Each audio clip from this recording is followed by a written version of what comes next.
Salam alaikum. Aujourd'hui, Inch'Allah, on va voir ensemble un cours de sémiologie osseuse, disons une introduction de ce cours. Mais avant de commencer la sémiologie, il faut d'abord connaître l'anatomie du squelette, la biologie cellulaire et moléculaire des cellules osseuses et du remodelage, ainsi que la physiologie du métabolisme du calcium et du phosphate. Le squelette humain comporte 206 os constants, et selon les individus, il existe également un nombre variable d'os surnuméraires. Ces os inconstants sont les petits os sésamoïdes des mains et des pieds et les os suturaux du crâne. Comme vous voyez, le squelette s'organise autour d'un axe osseux vertical. C'est la colonne vertébrale. Cet axe relie 3 volumes, la tête, la cage thoracique et le bassin. 2 ceintures pelviennes et scapulaires lient les 4 membres supérieurs et inférieurs au tronc. On classe les os en 4 groupes selon leur forme et leur taille. On a l'os lent, l'os court, l'os plat et l'os irrégulier. Le tissu osseux est composé de différentes cellules, mais il est constitué de 2 types majeurs, les ostéoclastes et les ostéoblastes. Les ostéoclastes servent à la résorption osseuse et les ostéoblastes servent à la formation osseuse. Et entre les cellules, il y a une substance calcifiée. L'os est donc un tissu en continuel remaniement. Il y a un équilibre entre la formation et la résorption osseuse, ce qui entraîne des modifications de forme, de structure et de densité. C'est ce qu'on appelle le remodelage osseux. Mais comment se fait ce remodelage? Dans un premier temps, les ostéoclastes arrivent et creusent un véritable trou appelé lacune dans l'os. C'est la phase de résorption. Ensuite arrivent les ostéoblastes, au fond des lacunes creusées précédemment. Ces cellules vont alors combler avec des protéines les trous formés constituant la phase de formation. Enfin, c'est sur ce tissu osseux, jeune, appelé tissu ostéoïde, que le calcium va venir se fixer, et c'est la phase de minéralisation. Ce renouvellement permanent de l'os lui permet d'être solide et résistant. Pour la régulation du métabolisme phosphocalcique, il est sous la dépendance de 3 facteurs, la PTH, la vitamine D et la calcitonine. Au niveau de l'os, la vitamine D permet la minéralisation osseuse. La PTH stimule la résorption ostéoclastique et la calcitonine inhibe la résorption ostéoclastique et le rejet du calcium par le système ostéolytique. Passons maintenant à la sémiologie osseuse. On va voir ensemble la sémiologie clinique, biologique et radiologique. Pour la sémiologie clinique, on a des signes fonctionnels qui sont en nombre de 2, la douleur osseuse et l'impotence fonctionnelle. La douleur osseuse est non spécifique, elle peut être mécanique ou inflammatoire, aiguë ou chronique. Mais la douleur d'un membre n'est pas forcément osseuse, elle peut être musculaire, comme une crampe par exemple, ou articulaire, comme une douleur à la mobilisation de l'articulation. L'impotence fonctionnelle, c'est le fait qu'un patient ne peut plus se servir normalement d'un membre. Et le plus souvent, c'est à cause d'une douleur. Elle peut être relative ou totale. Pour l'examen clinique des structures osseuses, on peut trouver une douleur provoquée, une tuméfaction, des déformations osseuses ou des signes inflammatoires locaux. La douleur provoquée survient à la palpation et ou à la mobilisation. La tuméfaction d'origine osseuse est suspectée si la tuméfaction est dure et adhérente au plan profond. Mais attention, elle peut être exceptionnellement molle. Et c'est le cas de la maladie de Kohler, aussi appelée le myélome multiple. C'est une maladie ou une affection de la moelle osseuse provoquée par une prolifération incontrôlée d'un type précis de cellules sanguines de la femme des globules blancs, les plasmocytes. Pour les signes inflammatoires locaux, on a l'œdème, la rougeur et la chaleur. Et pour la déformation osseuse, c'est une incurvation d'un os traumatique ou pathologique sans notion de traumatisme. Le tableau clinique nous montre soit une fracture, une entorse ou bien une luxation ou une subluxation. La fracture est une interruption de la continuité osseuse. Elle peut être suite à un traumatisme, comme elle peut être non traumatique. Si elle est non traumatique, c'est-à-dire qu'elle est soit pathogène, comme une tumeur, une fracture de fatigue, comme une marche prolongée, ou une fracture de contrainte qui survient sur un os déminéralisé suite à un traumatisme minime. Ces signes subjectifs sont la douleur, qui est immédiate, intense et siège au niveau de la zone fracturaire, la perception de craquement et l'impotence fonctionnelle totale. Ces signes objectifs sont les signes cutanés, œdème, phlyctène et ecchymose, et la déformation. L'entorse, c'est une lésion traumatique de l'appareil capsulo-ligamentaire. Elle est de deux catégories. On a une entorse bénigne, qui est un simple étirement ligamentaire, et une entorse grave, qui est une déchirure ou un arrachement du ligament. Les signes subjectifs sont la douleur et l'impotence fonctionnelle, mais les signes objectifs sont une douleur provoquée sur le trajet du ligament et la tuméfaction. La luxation est un déplacement permanent des deux surfaces articulaires qui ont perdu leur rapport anatomique. La subluxation, c'est une modification des rapports normaux entre deux surfaces articulaires mais sans perte de contact. Ces signes subjectifs sont la douleur et l'impotence fonctionnelle et ces signes objectifs sont la tuméfaction, l'œdème, la déformation, une saillie ou une dépression et une attitude vicieuse. Pour la luxation de l'épaule, on a une saillie de l'acromion et une vacuité de la glène. Pour la luxation du coude, on a une saillie du bec olecranien et pour le genou, c'est une saillie condylienne.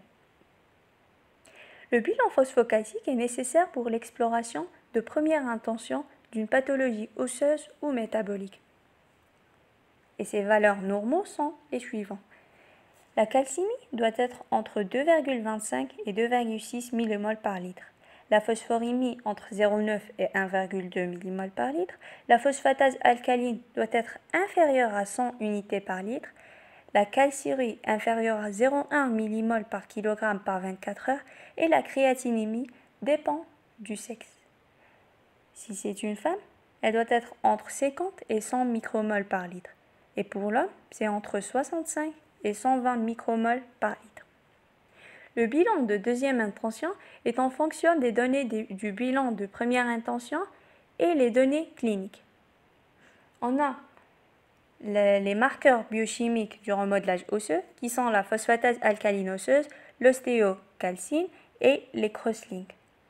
Les dosages hormonaux sont la PTH et le 25-hydroxyvitamine D et on a aussi la clairance de phosphore. En radiologie, on a la radiographie standard, l'IRM, le scanner, la scintigraphie osseuse, le PET scan et l'ostéotomodensitométrie. La radiographie standard utilise des rayons X pour visualiser des parties du corps humain sous des angles différents. On sait qu'un os long, par exemple, est divisé en 5 parties, 2 épiphyses, 2 métaphyses, distale et proximale, et une diaphyse au milieu. Il est constitué de 2 dents en dehors d'une cavité médulaire remplie de moelle osseuse entourée d'un cortex et puis d'une membrane, celle le périoste. En radiographie standard, on aperçoit la corticale et la cavité médulaire, tandis que le périoste est non visible. Donc, à partir de cette anatomie, il faut décrire la lésion, sa taille, son siège, si elle est diffuse ou localisée, unique ou multiple, corticale ou médulaire, connaître les calcifications, les réactions périostées, les ruptures de la corticale, les atteintes des parties molles et la zone de transition entre la lésion et l'os sain. Mais essentiellement, décrire la densité osseuse. Parce que si elle augmente, on aura une formation osseuse, c'est l'ostéocondensation. Et si elle diminue, on aura une destruction osseuse, l'ostéopénie, l'ostéolyse et les lacunes osseuses. Alors l'ostéocondensation, c'est le fait qu'un os est dense, trop blanc en radio et parfois hypertrophique. Elle peut être diffuse ou localisée, comme l'arthrose par exemple. L'ostéopénie, c'est une quantité insuffisante de tissu osseux qui se traduit par une transparence exagérée avec amincissement des corticales. L'ostéolyse et les lacunes osseuses sont des destructions localisées qui se traduisent par une transparence de la lésion destructrice par rapport au tissu osseux qui l'entoure. La lésion peut être géographique, en porte-pièce ou ponctuée. Maintenant, on va voir ensemble un cas clinique. Un adolescent de 14 ans a été victime d'un traumatisme de rotation externe du pied droit alors qu'il jouait au football. Il a immédiatement ressenti des douleurs immobilisantes au niveau de la jambe droite. Qu'est-ce qui lui est arrivé? C'est une fracture en spirale déplacée de la diaphyse tibiale, avec une fracture fibulaire distale non déplacée. Il a été transféré à l'hôpital pédiatrique pour des évaluations complémentaires et le traitement.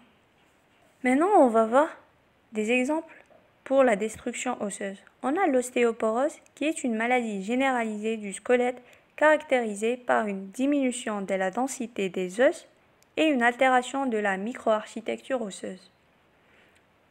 L'ostéomalacie est un trouble de minéralisation osseuse dû à un manque de vitamine D et ou de calcium avec des trames de collagène normales. Sur la photo, c'est mentionné rachitisme et ostéomalacie.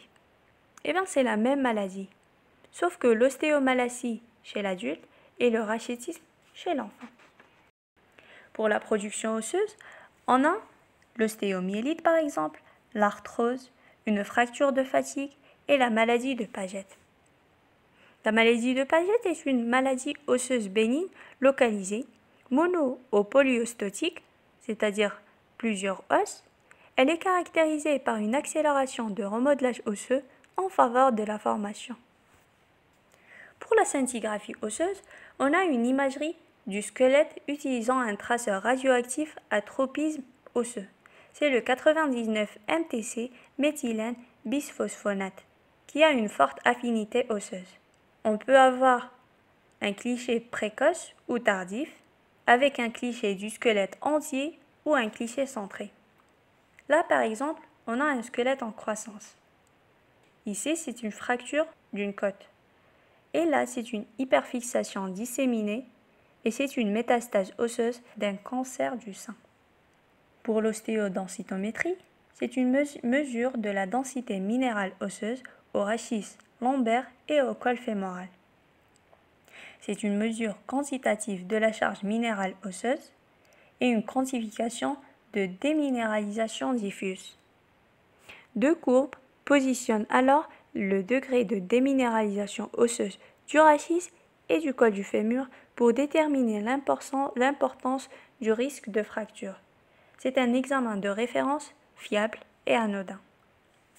À la fin de cette vidéo, nous devons être capables d'identifier une douleur osseuse, de savoir définir une fracture, une luxation et une entorse, énumérer les éléments du bilan biologique phosphocalcique, connaître les valeurs normales de la calcémie, de la phosphatémie et de la phosphaturée des 24 heures, connaître les marqueurs biochimiques du remodelage osseux, ainsi que les principes généraux de l'imagerie osseuse.